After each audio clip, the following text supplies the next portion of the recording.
We've had reports of one outbreak of avian pox, which is an avian pox virus. It is endemic to the Falklands. It's not the first time it's occurred here. We do tend to get an outbreak every few years, usually in a colony or a few colonies close together.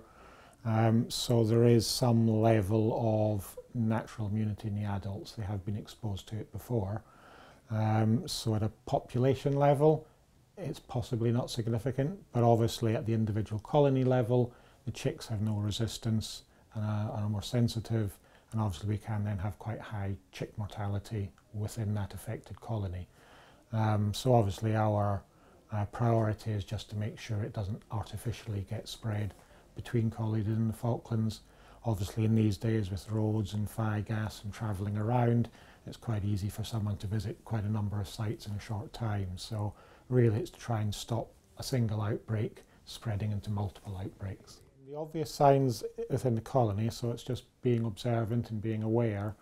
If you arrive at a colony and there's a number of dead chicks and they're showing signs of, it's a little bit like chicken pox. The affected animals will have kind of blistering and lesions around their eyes, under the beak, underside of the wings, on their feet, and it's fairly obvious. Then obviously you're wanting to take extra care there and report it, and then ourselves or the vets can go out and check. As regards what they can do to stop the spread, it really is just biosecurity and cleanliness. So as you're leaving one site, make sure that you clean your boots, brush off and clean your trousers if possible, anything where it's contacted with the ground.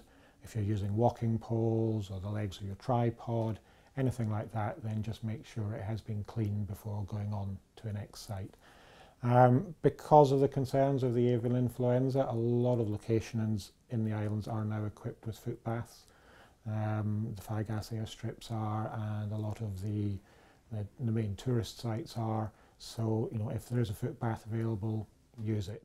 We do have a disease response group, which is the veterinary department, ourselves and other interested parties get together. So anyone that's within that can be contacted.